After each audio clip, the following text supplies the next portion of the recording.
Hey, what's up, everybody? It's Wes here, aka Seahawks Prime, and this is the Seahawks Times, your go-to NFL fan channel. Look, let's get right to the elephant in the room. DeKalin Zacharias Metcalf, you may know him as DK Metcalf. Will the Seattle Seahawks sign DK, or will they not? That's the elephant in the room. Everyone's been talking about it this offseason.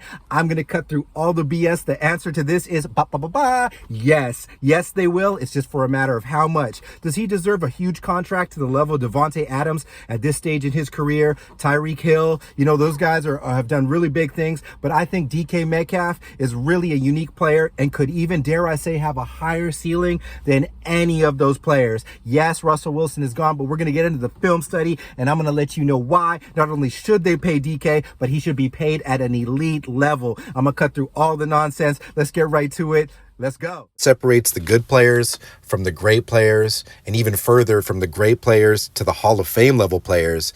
It's clutch plays, their ability to make plays in the clutch. In this game a couple years ago, Seattle was down. Unfortunately, Cook went out early in the game, and it allowed Seattle to crawl into it a little bit more. But DK just had to find a way to win, breaks off of the coverage inside. As people draped all over him, the safeties knew it was going to him. They didn't close out in time, and it's game over.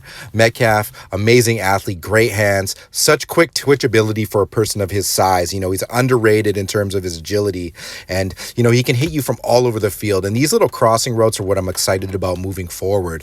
He scored on a couple of these. This one he took all the way to the house on the Niners, breaks off the linebackers, breaks outside, and then the speed. It's just over. When you have that type of speed, all you need is an inch, and then you can run a mile.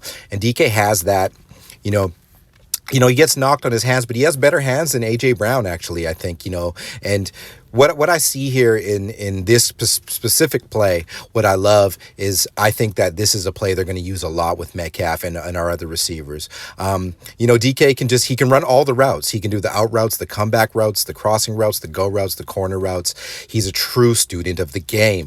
Coach Sanjay was talking about this in the most recent presser, is that DK has studied everything. He puts it on the field. And when he stung Gilmore for this amazing TD, this was exactly how they ran it in practice. And Sanjay was saying if it was an inch off, it wouldn't have worked. And that's the thing. He's a precise player, and he's only going to improve. Last year, I think DK was playing with a broken foot for majority of the season, and it makes it even more remarkable. So when we go to his statistics a little later, I'm going to have it with a grain of salt, because I think he was playing injured. It just shows you how powerful it was. He is as a player. This play here, things break down, and he just finds ways. Keeps his route, keeps his consistency, and just, he's ready for the ball when it comes to him. That's another thing. He's ready to go. Nice game he had against the underrated Miami Dolphins defense there. DK Metcalf came into the league touted as simply an athletic freak that wouldn't be able to run routes, etc. But it's become quite the opposite. It's apparent that he just tries to master technique, game in and game out, and makes them, kind of game proof. You can't plan against them. Let's look at some of the statistics. Over his first 3 seasons, he's top 10 all time in almost every category. Over his first 2 seasons, he was an elite company, and there was only players like Randy Moss, Jerry Rice, Megatron that had his stats. Going back to the broken foot, I think that's why it kind of slipped down a little bit. And of course, the quarterback transition to Geno, in which he had to adjust. But overall, there's things he's done that no one has ever done in the NFL at his stage in his career, making him unique and special all around. A few plays ago there, that awesome catch against the Eagles, that was phenomenal. And then I just like the simple stuff, like you can just use them like you can kind of use an elite tight end like Travis Kelce or Kittle. You can use them like this, and Seattle definitely didn't do it enough. But the breakout speed again, he shakes one guy and he's almost gone every time. That's like a full Clydesdale horse coming downhill at you. Once it gets going, you don't want to be in the way. Little out route here, toughness at the goal line. He's always looking to score. He's looking to house every play. I love that about Metcalf. I love that mentality. Other guys with that mentality are like, Jamar Chase, Deebo Samuel, the other elite guys in this kind of age class. these types of plays, they look simple, but all of them are on concepts that are designed, and he's able to do both, break down plays and design plays and created space here for him. It's tough to do against teams like the Niners, good defenses, they're ready for him. They want to attack him. But I love this play, just brute force breaks inside. Ward has been talking that mess and he just runs over Ward. That's a touchdown. When it's one-on-one with Metcalf, there's no one else in the league like him. He rivals Megatron and Julio Jones in their prime in terms of dominance, especially one-on-one. So hopefully Waldron can get him one-on-one in more situations, playing off that running game, another breakdown play. He's just so strong, like so many times players have tried to hit him and lay a lick on him and it's gone the other way. It's kind of like you're driving a Mack truck or you're driving into a Mack truck with a Honda Civic, is going to win that battle. It's not going to be the Honda Civic, you know what I'm saying? Anyways, as much as he gets touted as be kind of like a prima donna, he's a real team player. People in the locker room will tell you that he's an awesome guy. Ooh, he shook those boys there. This was that drive against the LA Rams last season. Gino comes into the game and everyone's like, it's over. But Gino and Metcalf go on a 98-yard drive and score this freak TD on these guys. It shocked the world. It just showed you how special this guy is, and it was on a big stage. Of course, they went on to lose that game, unfortunately, but that was a huge drive in his career for sure. The tough stuff, the tough catches, contested catches, in traffic stuff, the stuff you'd expect from the GOATs. Is it a catch? Is it not a catch? Of course it's a catch with this guy. People talk about his hands, there's been some drops in there, but who hasn't had drops in the NFL, outside of Larry Fitzgerald? Metcalf is one of the best considering the amount of targets he gets. I love this play. Lattimore tries to latch onto him there and get away with a little bit of a hold. DK sees that's coming. That's film study. He knows Lattimore is going to try to get his arm. He probably lifted his biceps there on the left side in the gym for like 3 days before this, because Lattimore comes in, hooks the arm. DK's like, get off of it, man. And that's a touchdown. Whoever number 43 is, he's not in the league anymore because he is now relegated into oblivion by trying to catch Metcalf on the flat. That's like trying to jump on the back of a Chevy Tahoe on I-5 doing a $110. I love this catch. Rest in peace, Shaquille Griffin. Just kidding. But anyways, I love you, Shaq. You were an awesome player for us. But this is a beautiful throw by Gino, actually. Damn. Anyways, this play is picturesque. This is poster stuff. Leaps, amazing hands, uses his hands to catch it. Feet are already down. Make sure his feet are down again. That was some like Jordan-esque stuff, if you don't mind me saying that.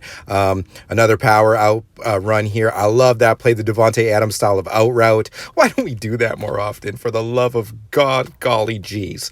Anyways, God, the Commanders, why do they always play us tough? Like, we can never beat the Commanders or like the Rams or the Dolphins. There's certain teams in Seattle, like no matter what, has issues with. It's super funny. Anyways, DK just once again sunning people.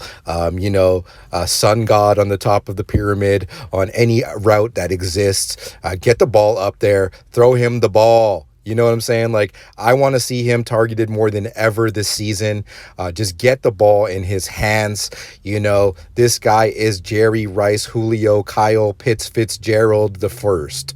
You know what I'm saying? Like, get him the ball, and we are going to at least go 500. Combine that with the running game, and I hope it works out with whether it's Drew or Gino there. Love this game. Huge effort in the snow. It's not like these are easy people he's doing this against. If you go back to all of these highlights, there's always the best DB that these teams have on this guy, and he makes it look like they're a Pop Warner team, and he's like, in the NFL. It's crazy. He just destroys these guys. God bless them all, but like, it's really, really embarrassing, some of these TDs. And that's just the thing. He has almost 30 TDs and, basically 2.5 seasons, it feels, if you count, how he's been playing hard. I think if he comes out healthy, he is, up there. It's between him and Jamar Chase as the actual best players. I love Justin Jefferson. I have him way up there. Deebo Samuel is more of a hybrid back to me. I mean, it is what it is. But when I look at it and I take all the stats aside and just pure dominance, you know what I mean? It's like him, Devontae, Jefferson, Chase, you know what I'm saying? Those are the guys. Those are the crazy guys. Comment below if you got other names there. I mean, I love a lot of players. I'm not that homerish. Like, ooh, I forgot about that. That boy tried to come in and lay the wood on DK and end up getting chopped down, bro. Oh my God. And then there's the OMG plays, like the once in a all NFL history type of plays. No one else in NFL history would have made this play. You know what I mean? And these are the types of things, kind of an insignificant game, but that's him. Let me tell you something. That film is crazy. DK Metcalf is insane. He's like every Marvel superhero combined. As a matter of fact, I'm pretty sure some of those Marvel superheroes use DK Metcalf's workout regimen to try to get themselves into shape. The boy is nasty. He could sun any corner. And I believe he can continue at even a greater pace than he was even with Russell Wilson. God bless him, master of the deep ball. But DK does not get targets like, your Devontae Adams, those kinds of guys. There was games, you guys know, where he only had like 3 or 4 targets. If DK is featured in an offense, yes, with Drew Lock or Geno Smith, he's going to have a record year. He's just that good, guys. Let's pay him. My opinion is pay him now. He at least deserves to be in that tier. I know it's a bit early and he hasn't got a Super Bowl under his belt, but if we're going to get there, I think he's part of the plan. This is a generational athlete, a once in a million type of player, you know what I mean? Or then some. And I believe DK wants to win. I believe he is a loyal guy and he wants to do really well in Seattle. And this is just part of what happens with these contract situations. Even the organization has alluded to that, Schneider and Pete. Let's hope they get it done before it all starts. But man, DK Metcalf is super special, and I just love watching him play. The NFL is also about filling stands. Yes, there's statistics. Yes, there's what did this guy do, did they not do? But DK is a star. Pay him. Pay that man his money.